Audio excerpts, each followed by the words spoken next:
I'm assuming, at least from my experience with my clients, but for others, I hope this will be useful. Make sure that, the importance of security, if we don't give it enough importance, a company that's doing services, a company that's doing products, a company that's actually engaging in it. Today, most businesses globally face this threat of attack of what is popularly now known as cybersecurity.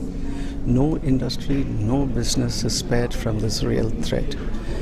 We in Southern India Chamber of Commerce and Industry, realizing this, thought that businesses in our part of the country must understand the threats that they face, and therefore we brought on board Checkpoint, who are world leaders in cybersecurity, to showcase the threats that businesses and industry face globally and how vulnerable Indian businesses and industry are because of these threats.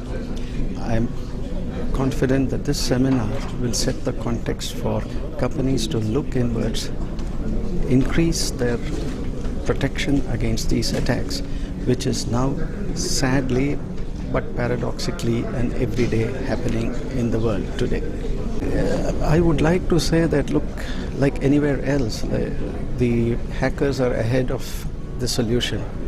So that is why we need to constantly focus on solution, because we can't, while we are not part of the problem, we have to be part of the solution. And at times, the truth and the harsh reality is security comes much after what happens. We were just hearing from Checkpoint how in a hotel somebody logged on and then ensured that nobody could get in or out of the rooms, and the management had, for the reasons of guest relations, pay the hacker by bitcoins. Well, this is an extreme case. You can't rule out similar threats going forward, because in a globally interconnected world, anything can happen because we are vulnerable, and that is a fact. And no matter how much you do, there is always what they call as zero test, where somebody comes in with something new and makes you vulnerable. We have to live with that, and that is why this is an increasingly harsh reality of businesses today. And good companies set aside nearly 20% of their project cost to protect their environment against such threat.